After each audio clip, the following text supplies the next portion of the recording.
y pasamos ya a la última charla. Tenemos a Enrique Moliner, que trabaja en el grupo de Ingeniería del Diseño en la Universidad Jaume I de Castellón, y nos va a hablar sobre la aplicación de GeoBasic en un estudio de evaluación de impacto ambiental del transporte de residuos. Cuando quieras. Muchas gracias. Pues sí, yo os voy a presentar ahora un caso de uso de GeoBasic, en este caso en un estudio para evaluar el impacto ambiental del transporte de residuos en la provincia de Castellón. Empezaré la presentación con una breve introducción para poneros en situación. A continuación os presentaré los objetivos de este estudio, la metodología que llevamos a cabo. Aquí es donde os comentaré el problema que teníamos y por qué necesitábamos un software SIG para afrontar este problema. Y a continuación os presentaré los resultados, la discusión y las conclusiones más importantes del estudio. Aquí en el mapa tenéis las instalaciones de tratamiento de residuos, las plantas de valorización y los vertederos que operaban en la provincia de Castellón durante los últimos años. Y el problema es que la mayor parte de estas instalaciones se colmataron ya y se cerraron, con lo cual solo teníamos una planta de valorización y su vertedero anexo que no tenía capacidad suficiente para cubrir la generación de residuos que teníamos en toda la provincia. La consecuencia de esto es que pues los residuos que se estaban generando en los municipios del norte y del sur de la provincia tenían que ser trasladados o tienen que ser trasladados hasta Alicante, con un sobrecoste importante del transporte de residuos, no solo en términos económicos, sino también en términos ambientales y sociales. Y a este problema se une también que habían ciertos municipios en el norte de la provincia que no estaban dispuestos o que no tenían los recursos económicos suficientes como para pagar este transporte, y lo que hacían es verter los residuos en vertederos incontrolados. Aquí tenemos los vertederos no autorizados que operaban o que han operado durante los últimos años en la provincia de Castellón. Y bueno, si bien es cierto que en lo que se refiere al transporte, el enviar residuos a vertederos incontrolados no era un problema, ya que estos vertederos pues, estaban cerca de los municipios donde se generaban los residuos, sí que hay un problema, y es que estos vertederos pues no tienen las medidas de control necesarias para evitar que se produzcan contaminación de los suelos, de las aguas, emisiones atmosféricas. Muchas veces los residuos ni siquiera son enterrados, sino que se esparcen y tienen un impacto paisajístico, un impacto sobre la biodiversidad, etc. Y bueno, y el origen de esta situación reside en que en las discusiones que han habido entre la administración autonómica y los municipios sobre dónde situar las plantas de tratamiento que son necesarias. Sabéis que este tipo de instalaciones pues, tienen un rechazo social muy grande, entonces no se ponían de acuerdo dónde debían ir, a pesar de que habían unos planes zonales de residuos que ya establecían qué instalaciones eran necesarias y dónde debían situarse. Por ejemplo, para la zona norte se decidió en estos planes que debía implantarse una planta en el municipio de Cervera del Maestre y su vertedero anexo para coger los rechazos. Bueno, si os fijáis estoy hablando en pasado porque este estudio data del 2010. Cuando lo hicimos, en el escenario actual, esta planta todavía no existía, y recientemente he leído que este año ya por fin está construida y ya ha empezado a funcionar. Con lo cual, cuando hablo aquí del escenario actual, hablo de un escenario que se refiere al año 2010, no exactamente ahora. Esta es la instalación que debía funcionar para dar respuesta a los municipios de la zona norte. Luego teníamos la planta de Honda que sí que daba respuesta a toda la zona central de la provincia, que es la que gestionaba los residuos de forma adecuada. Y en la zona sur, pues estos planes preveían la implantación de una planta en el municipio de la Vall d'Uixó, con un vertedero anexo. Con lo cual, ese escenario futuro del que os hablo, ese escenario, una vez entren en funcionamiento las plantas de tratamiento, tendría esta disposición, esta distribución. El objetivo de este estudio era, por tanto, evaluar el impacto ambiental del transporte de los residuos originados en la provincia de Castellón. Para ello utilizamos dos indicadores. Por un lado, estimamos las emisiones anuales de CO2, la huella de carbono, como se conoce, Y por otro lado, utilizamos el indicador de huella ecológica, lo que hicimos es calcular la superficie de bosque mediterráneo que es necesario para absorber esas emisiones de CO2. Hicimos este análisis tanto para el escenario actual como para el escenario futuro con la finalidad de comparar ambos escenarios y ver qué emisiones adicionales se estaban produciendo como consecuencia de la demora en la implantación de estas instalaciones que ya estaban previstas. La metodología que llevamos a cabo para realizar el estudio pues consta de estas 4 etapas. En primer lugar, una recopilación de información para elaborar ambos escenarios, el escenario actual y el escenario futuro. En la segunda etapa, calculamos las distancias que recorrían los vehículos de recogida y transporte. Es aquí donde utilizamos el GVSIG para calcular estas distancias. Una vez conocidas estas distancias, calculábamos la huella de carbono y la huella ecológica y, por último, realizábamos la evaluación y comparación de ambos escenarios.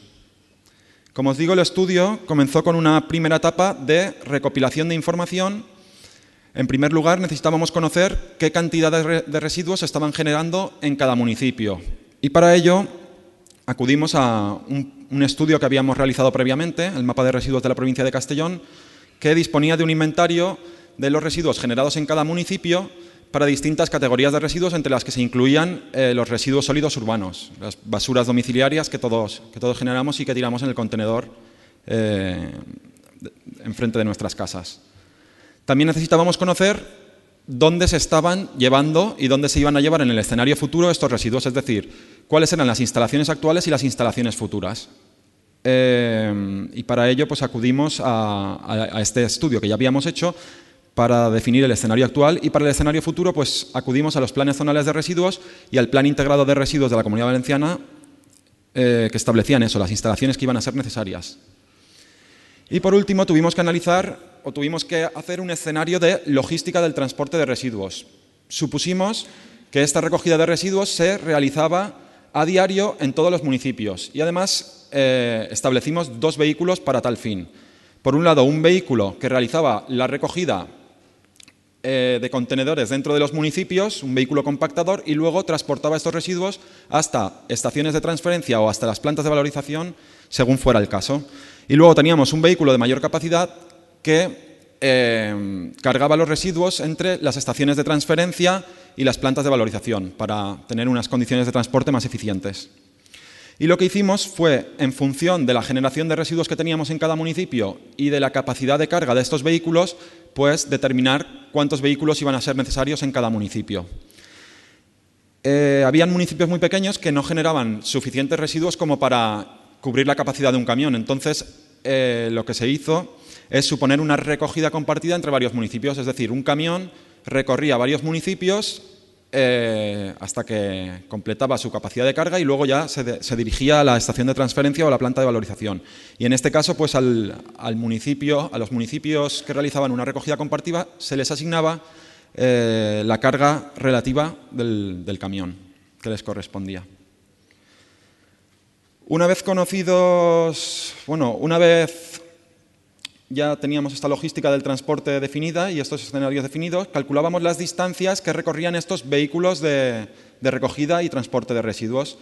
Aquí fue donde vimos que para ello necesitábamos una herramienta GIS y estuvimos investigando y descubrimos que existía este software libre, GVSIG, y que además tenía una extensión que nos permitía resolver este problema, la extensión redes, que en este caso nos sirvió para resolver un problema de cálculo de ruta óptima. Teníamos un origen, los municipios, una serie de paradas intermedias, otros municipios en el caso de que el camión realizara una recogida compartida entre varios municipios y un destino que era la planta de valorización correspondiente.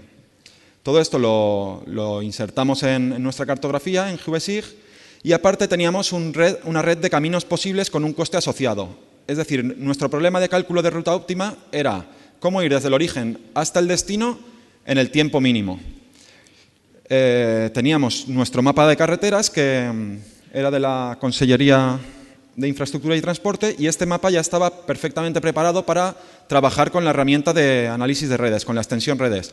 Tenía los sentidos de las carreteras definidos y otros parámetros que necesitábamos. La única cosa que nos faltaba era un campo donde definir el coste. El coste en este caso vendría dado por la velocidad. Cogimos las carreteras, las clasificamos en 3 tipos, autopistas y autovías, vías interurbanas y vías urbanas, y a cada una de ellas le asignamos una velocidad para estos tipos de vehículos de transporte de residuos.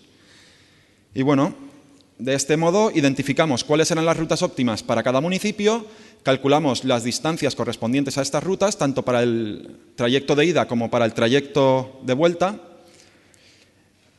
para cada uno de los tipos de vehículos, y lo único que no contabilizamos fueron los recorridos que hacían los camiones dentro de los municipios recogiendo contenedor tras contenedor, porque estos recorridos eran los mismos tanto para el escenario actual como para el futuro. Entonces, no interferían en la comparación, con lo cual pues, era una faena que nos podíamos ahorrar. Y lo mismo con los transportes de rechazos entre plantas de valorización y los vertederos anexos. Son distancias muy pequeñas y además supusimos que iban a ser las mismas tanto en el escenario actual como en el escenario futuro. A partir de estos datos que obtuvimos, que habíamos calculado en las etapas previas, pues podíamos determinar qué distancias tenían asociados cada municipio para el tipo de camión 1 y el tipo de camión 2, para el camión que realizaba la recogida hasta estaciones de transferencia y para el camión que hace transporte desde estación de transferencia hasta plantas de valorización. A partir de estas distancias aplicábamos un ratio de consumo de combustible que en el caso del vehículo de recogida era de 0,25 litros por kilómetro y en el caso del vehículo de mayor tamaño de 0,33 litros por kilómetro, y así calculábamos el consumo de combustible asociado a cada municipio, el consumo de combustible anual. Aplicando un ratio de emisiones de CO2 por litro de combustible, calculábamos las emisiones o la huella de carbono, las emisiones anuales de CO2 derivadas de ese transporte y asociadas a cada municipio. Y por último, aplicábamos otro ratio de absorción de emisiones de CO2 por parte del bosque mediterráneo. Este ratio era de 3,7 toneladas absorbidas por una hectárea de bosque mediterráneo al año. Y así es como calculábamos la huella ecológica. Y por último, esta huella ecológica, esta superficie de bosque que se necesita para absorber las emisiones de CO2, la dividíamos por la superficie forestal que disponía cada municipio. Este dato lo obtuvimos del proyecto Cornell and Cover, que pues, proporciona una base de datos de uso del suelo en cada municipio.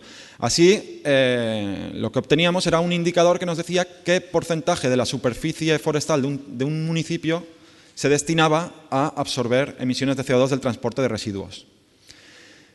Y una vez obtenidos todos estos resultados, simplemente realizábamos la comparación de ambos escenarios para ver qué impacto adicional tendríamos cada año que pasara sin que se implantaran las instalaciones que eran necesarias.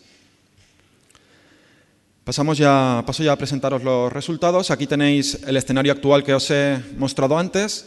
Tenemos por un lado toda la zona norte de la provincia, donde tenemos un total de 27 municipios que en este escenario actual estarían destinando sus residuos a vertedero de Gijona.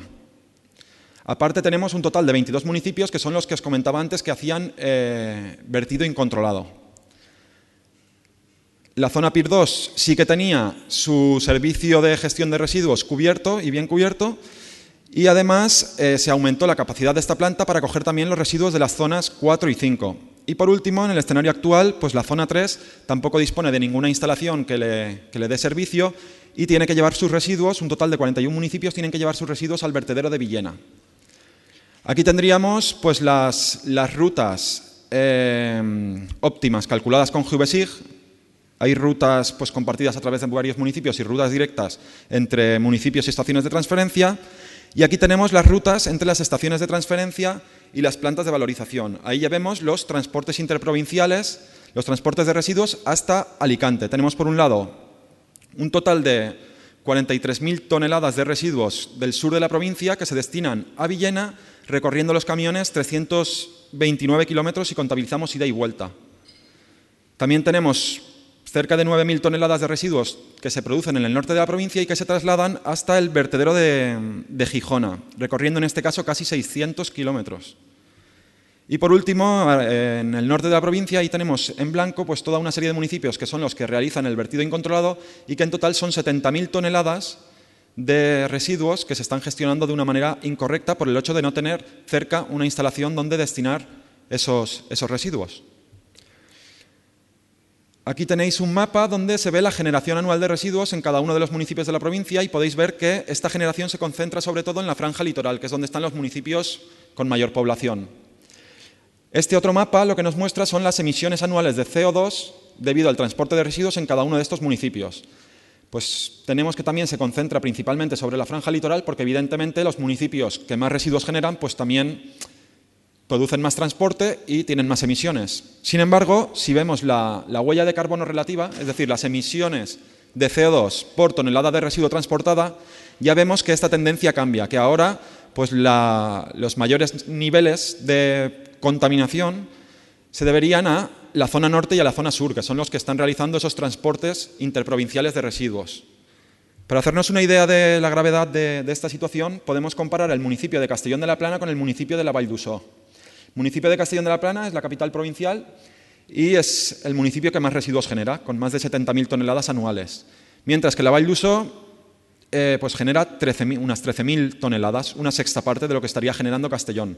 Sin embargo, las emisiones anuales de CO2 son mayores en la Vall d'Uixó que en Castellón de la Plana, debido a que Castellón de la Plana lleva sus residuos a Onda, que está cerca, y la Vall d'Uixó los lleva hasta Alicante. Y si vemos abajo el dato de huella de carbono relativa, pues vemos que la Vall d'Uixó, pues por transportar una tonelada de residuos genera 20,75 kilogramos de CO2, cuando Castellón únicamente genera 3,57 kilogramos por trasladar también esa misma tonelada. Con lo cual es una situación poco equitativa entre los distintos municipios. Aquí tenemos los resultados agrupados por cada una de estas zonas y vemos que las emisiones totales de CO2, si no contabilizamos los municipios que hacen vertido incontrolado, porque no sabemos exactamente a qué vertedero en concreto lo están llevando, las emisiones totales en la provincia serían de 2.100 toneladas de CO2 aproximadamente por año, requiriéndose pues 570 hectáreas de bosque mediterráneo para absorber estas emisiones. Aquí tenemos el escenario futuro. En este caso, la zona 1 ya dispondría de una planta de valorización y un vertedero en Cervera del Maestre. Las zonas 2, 4 y 5 ya tenían sus residuos bien gestionados, no cambiaría nada en este caso. Y la zona 3 también dispondría de una planta de valorización y un vertedero anexo en la Vall d'Uixó. Nuevamente recalculamos esas rutas óptimas con estas nuevas plantas de tratamiento, ya no tenemos transportes interprovinciales de residuos y además los municipios del norte que actualmente realizan ese vertido incontrolado ya no tienen necesidad de realizarlo porque disponen de una planta de valorización cercana, con lo cual todos los impactos asociados al vertido incontrolado, impacto paisajístico, contaminación de suelos, agua, contaminación atmosférica, etcétera, en principio desaparecerían. Nuevamente vemos la generación de residuos. Hemos supuesto la misma generación de residuos que en el escenario actual porque no tiene sentido suponer una generación distinta para hacer las comparaciones. Vemos que la huella de carbono en términos absolutos sigue siendo mayor en la franja litoral, donde están los municipios más poblados, y la huella de carbono relativa, es decir, las emisiones de CO2 por tonelada de residuo transportada, ahora se distribuyen de otra forma. Ahora, aparte de que se han reducido mucho, recaen sobre toda la franja del interior de la provincia, que es los municipios que están más alejados de las nuevas instalaciones de tratamiento, que se sitúan pues, más bien sobre la franja litoral. Y si comparamos nuevamente el municipio de Castellón con el de la Vall d'Uixó, vemos que ahora sus huellas de carbono relativas están mucho más equiparadas. La Vall d'Uixó, que hemos visto que cuando tenía que llevar los residuos hasta Alicante, tenía una huella de 20 kilogramos de CO2 por tonelada de residuo transportado aproximadamente, ahora ha bajado hasta 2,92, es decir, ya está en el mismo orden que Castellón de la Plana, con lo cual es una situación bastante más equitativa y más justa para todos los municipios. En este caso, el total de las emisiones, sin contabilizar esos municipios que realizan vertido incontrolado, se ha reducido a 1.200 toneladas anuales de CO2, requiriéndose unas 324 hectáreas de bosque mediterráneo para absorber estas emisiones. Y por último, ya para acabar, si comparamos ambos escenarios, lo que vemos es que... Esto se ha ido... Bueno, Comparando la huella de carbono relativa de ambos escenarios, lo que vemos es que al implantar estas instalaciones de tratamiento que son tan necesarias, en la zona 1 se reducen las emisiones en un 54%. Esta es la planta que os he dicho que ya está en funcionamiento, es decir, pasamos de 379 toneladas anuales de CO2 a 175 toneladas anuales de CO2, nos estamos ahorrando 200 toneladas anuales y lo que faltará es implantar esta otra instalación en el sur de la provincia para reducir en un 72% las emisiones de CO2. En total, esto supondría una reducción del 43% de las emisiones provinciales de CO2 debidas al transporte de residuos, o dicho de otra forma, por cada año que pasara sin que se implantaran estas instalaciones, se estarían emitiendo 900 toneladas de CO2 de más. O ahora que ya está funcionando esa planta en el norte de la provincia, pues cada año que pase sin que implanten la instalación del sur de la provincia, que hace falta en el sur de la provincia, se estarán emitiendo pues unas 700 toneladas de CO2 de más. Con lo cual, esto pone de manifiesto que hace falta acelerar ya los trámites para que esta construcción se lleve a cabo. Y bueno, y esto es todo. Gracias por vuestra atención y si tenéis alguna pregunta, pues estaré encantado de contestarla.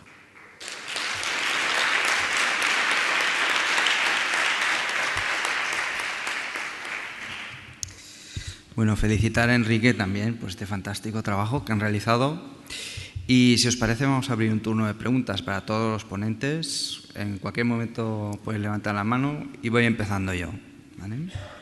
Tengo una pregunta para Enrique y para José, porque los dos han planteado un estudio similar, en cierta forma, y que, por ejemplo, en el caso de Castellón, la familia de mujeres de Nules, de allí, y me deja de piedra lo que has planteado. Entonces, creo que sería muy interesante si tuvierais la posibilidad de repetir estos estudios en años posteriores o incluso en estas zonas. No sé si vais a tener esta posibilidad o lo habéis planteado.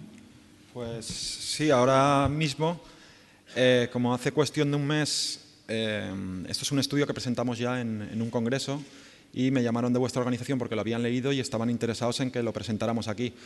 Y la verdad es que ya lo teníamos como un poco enterrado y al desenterrarlo hemos pensado en traer a algunos becarios al grupo para que puedan, igual que hemos hecho con esta tipología de residuos, con los residuos urbanos, pues el otro estudio que os comentaba, el mapa de residuos, tiene otra serie de tipologías de residuos ganaderos, residuos de agricultura, residuos sanitarios, de construcción, y teníamos pensado pues hacer algo similar y obtener una serie de indicadores que nos digan pues cómo estamos siendo de sostenibles o no en la provincia de Castellón, en este caso. Muy bien.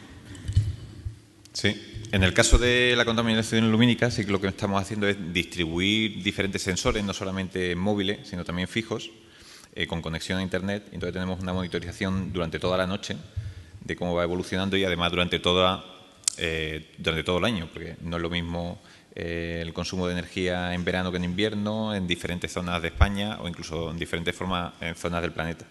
Y también con los datos que recibimos de la Estación Espacial y del DMSP, sí que tenemos una progresión y de hecho, por ejemplo, si entráis en la página vais a ver una comparativa entre el año 2012 y el año 2011 de cómo se encontraban diferentes zonas de España con respecto a las imágenes.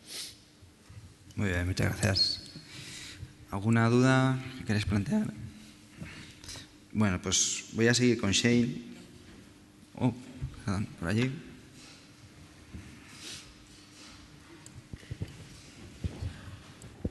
Me había prometido no decirlo este año, pero como Son me lo ha puesto ahí a huevo, que decimos aquí en España y que le entiende. Lo adivino, el Mac. Eso, voy a preguntar lo de Mac porque además estoy un poco confuso porque en Batoví habéis dicho que habéis puesto ahí que funciona en Mac y si va sobre la 2.0, entonces ya sí que no entiendo para nada porque la 2.0 no va sobre Mac.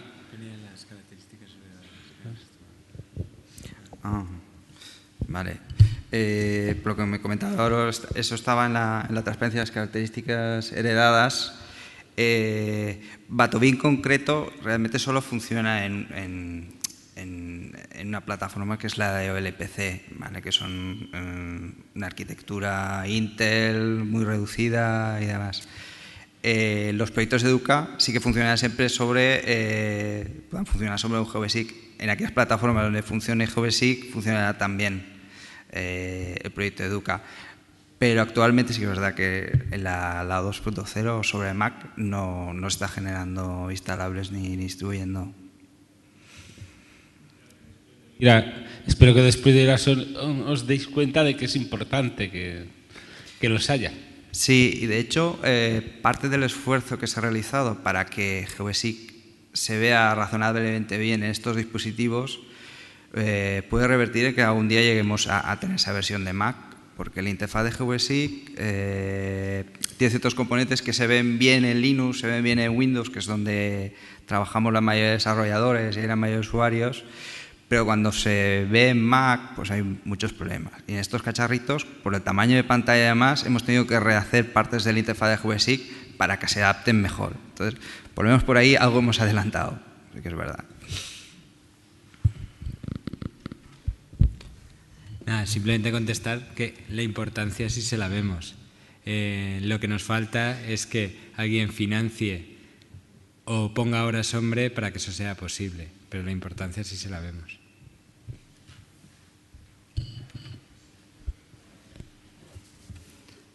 Una pregunta por allá arriba.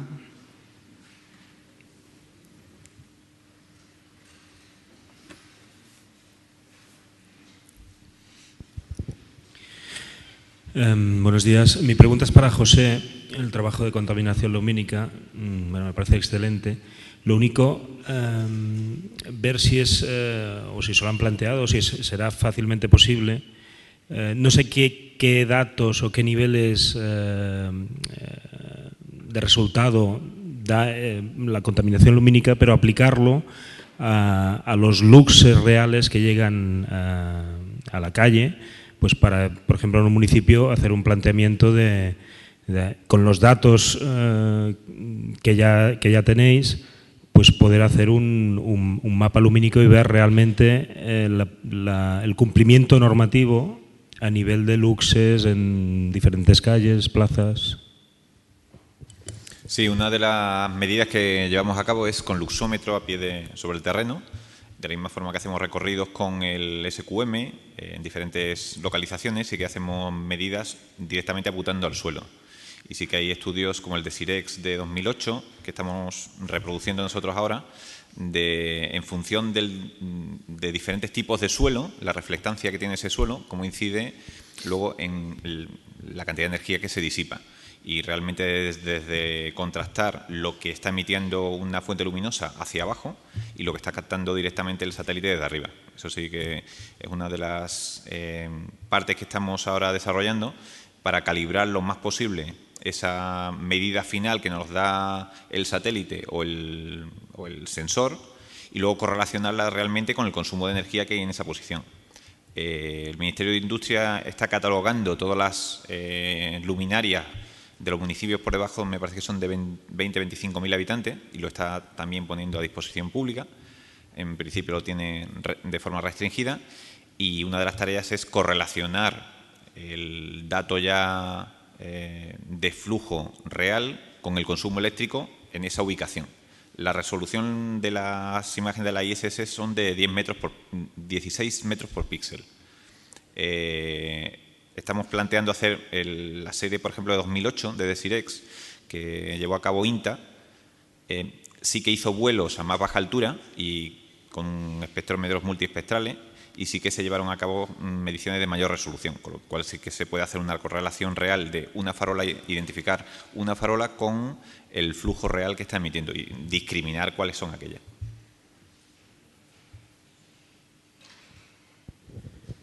¿Habéis probado con tecnología de vuelos no tripulados, UAV?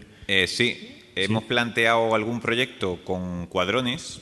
Sabéis, los helicópteros estos que tienen 4 rotores y se pueden manejar. Y sí que hemos planteado diferentes modalidades con vuelos no tripulados como este. Hemos hecho mediciones también utilizando globos aerostáticos. E incluso hemos planteado hacer vuelos nocturnos. Lo que pasa es que aquí en España la legislación pues, no nos permite hacer vuelos nocturnos a no ser que sean militares. Y por eso utilizar los vuelos de INTA, que sí son militares y sí que se pueden hacer de noche. De hecho, sí que hay pasadas nocturnas sobre Madrid. Sobre Barcelona, creo que el Instituto Cartográfico de Cataluña tenía previsto hacer algo parecido, hacer, igual que en Madrid, la huella calórica, creo que se llama, de Barcelona, y hacerla también durante la noche. Entonces, hay varias posibilidades. En principio hemos planteado la de los vuelos tripulados. Hemos intentado llevar a cabo la de los escuadrones, pero de momento no hay financiación, como en otras cosas. Y sí lo que hemos hecho es hacer tomas desde globo aerostático, que os referenciaba, eso sí. Sí, mi pregunta va para Álvaro. El proyecto de GeoBasic Educa, excelente. ¿Qué reacciones hay en el Ministerio de Educación, en la Consellería, en otras comunidades autónomas para, vamos, apropiarse el proyecto y que sea replicable pues a los chavales que tenemos aquí en España? Bueno, lo primero que hay que decir es que el proyecto es muy reciente. Se presentó en las jornadas de Latinoamérica y Caribe, que fueron a finales de septiembre. Entonces ahora en parte estamos en esa fase de difusión. Personas que había, como he comentado, de otros países que vieron el proyecto con capacidad de llegar pues a gente con poder de decisión para implantar esto en sus países, pues están moviéndolo ya en distintos países de Latinoamérica. Y como he comentado también, el Instituto Cartográfico, la Asociación Internacional de Cartografía, está trabajando en la difusión, se presentó hace poco en un congreso de Naciones Unidas, etcétera. Aquí todavía no hemos hecho ninguna acción para presentarse al Ministerio a nivel estatal.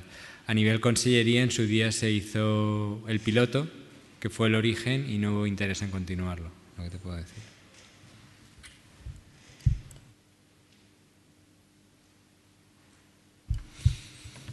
¿Alguna duda más por ahí? Bueno, voy a plantearle un tema a Shane. Me ha gustado mucho esa labor que realiza en su trabajo día a día. Y en estos cursos que da, es fácil dar a entender a la gente la diferencia entre software libre y software privativo y sus consecuencias. A ver si lo hago en español. Ahora sí que voy a intentar en español, a ver. Sí, es que siempre hablo de esas cosas ahí, porque la gente no entiende lo que es software libre en muchos sitios. Entonces ya hay que explicar, porque a lo mejor van en un sitio y usan AccuGlobe y mañana dicen, no es gratis, ya tienes que pagar. Se supone que el software libre también es gratis, pero no solamente eso no suele pasar todo el tiempo. Pero sí, cada vez que estoy con esto, siempre voy explicando las diferencias. Muy bien.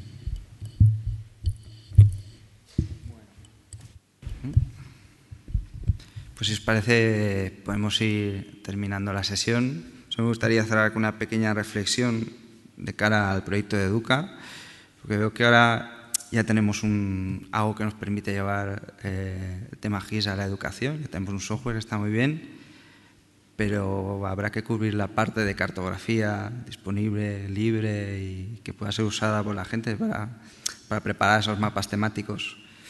Dentro del proyecto, por ejemplo, a nivel de Uruguay, ¿se ha hecho ya algún movimiento a este aspecto? Bueno, afortunadamente a día de hoy cada vez hay más cartografía libre, con licencias de libre uso, etc. En Uruguay concretamente, la Facultad de Ingeniería de la Universidad de Montevideo ha realizado una serie de mapas partiendo de la cartografía de la infraestructura de datos espaciales de Uruguay, en la que el trabajo que hizo pues fue de una generalización, porque la cartografía pues con un exceso de información para trabajar a un nivel educativo. Entonces hubo una generalización, sobre todo de gráfica, y pues ahora mismo tienen mapas disponibles de prácticamente todo para los alumnos.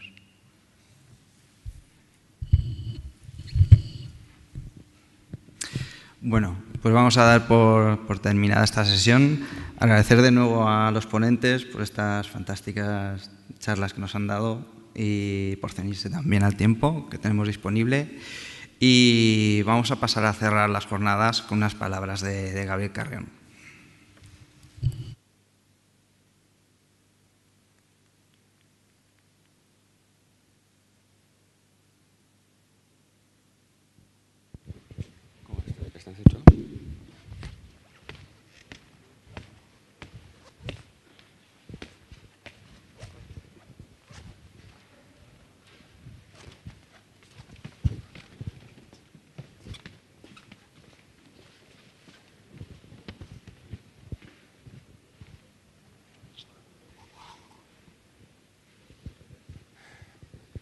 Cuando empiezan las jornadas, la gente viene con energía, con fuerza, es normal, ¿no? Que se haga una apertura. No entiendo yo esto de que ya la gente está cansada después de 3 días de ponencias, de sesiones, y hay que hacer la clausura. Aquí es el último castigo antes de que se puedan ir. Lo que pasa es que el Álvaro hace un rato me ha dicho, va Gaby, que estas jornadas no te has currado nada, por lo menos cúrrate la clausura. Pero eso sí, me lo ha dicho un momento antes de que subiera el a exponer, para así yo tener tiempo para preparármelo y demás, ¿no? En la apertura siempre se suele empezar haciendo los agradecimientos a los partners, a quien ha patrocinado. La clausura lo que queremos es hacer sobre todo el agradecimiento a la gente que ha estado organizando estas jornadas, ¿no? Es la forma que tenemos de trabajar en GBSIG. Igual se es ingeniero en geodesia, que igual se está organizando las jornadas. Como dice Valenti muchas veces, somos el circo de los pobres, ¿no? El que está vendiendo las entradas luego está de trapecista. A toda esta gente que ha estado organizando las jornadas, lo único que les puedo decir es que cada día que los veo me siento orgulloso de tenerlos por compañeros de trabajo. Y pensando, mientras que estaban aquí hablando, digo, bueno, y en la clausura pues hacer alguna reflexión más también. A veces parece que hay una línea de pensamiento como que en un mundo cinética ya solo nos queda la estética. Lo importante es salir bien en la foto, que todo esté guapo. Y los de GVSIG siempre estamos cabezones con lo mismo. Bueno, la estética está bien, pero a nosotros lo que nos importa es la ética, nos importan los valores, nos importa la colaboración, nos importa la solidaridad. También entre tanta tecnocracia dominante, ahora parece que todo lo van a solucionar los tecnócratas. Nos gusta también recordar que el GVSIG, el software libre también, por supuesto, no son fines en sí mismos, son herramientas para solucionar cosas. Muchas veces parece que nos metemos tanto con el software libre que se convierte en el fin, como si el objetivo sea el software. Tenemos que recordar que el software es una herramienta. Hablamos también mucho de conocimiento compartido como modelo, pero también tenemos que pensar, sí, está muy bien el conocimiento, pero ¿conocer para qué? A veces parece que sea conocer simplemente para establecer una carrera de quién sabe más. Conocer como si estuviéramos acumulando conocimiento, como si estuviéramos acumulando capital.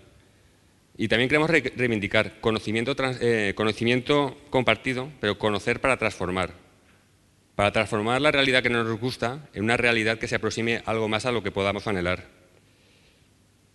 Y otras cosas que solemos hacer en GVSIG es meternos en charcos. A veces luego no somos capaces de salir, pero nos gusta meternos en charcos.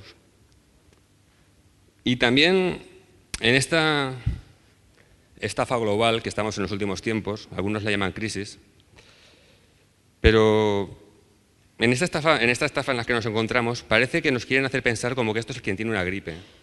Tú déjala pasar, ya se te curará el virus y cuando esto ya pasará, esto es un ciclo. Es como si no quisieran que estudiáramos del pasado y que tomáramos acciones en el presente y que esas acciones en el presente son las que van a determinar el futuro. O sea, esto no es como un constipado que se pasa. Depende de lo que hagamos en el presente, el futuro será uno u otro. Y si volvemos a bajar esto a lo que es el proyecto GVSIG, siempre nos ha gustado ver como un camino no a recorrer, sino como un camino a construir. GVSIG lo vemos como un camino a construir desde unos valores y desde un proyecto colectivo, por encima de posibles individualismos por encima de los egos. Un proyecto colectivo donde queremos que todos ustedes, donde queremos que todas estas comunidades que se crean ayuden a construir. Cada uno desde su soberanía, pero cada uno también fiel a esos valores. Un proyecto en el que vamos a seguir permanentemente en contacto y donde, a más tardar, espero poder verlos a todos el año que viene en las 9ª jornadas, porque lo que sí que tenemos claro es que tenemos convicción para seguir y crecer. Muchas gracias.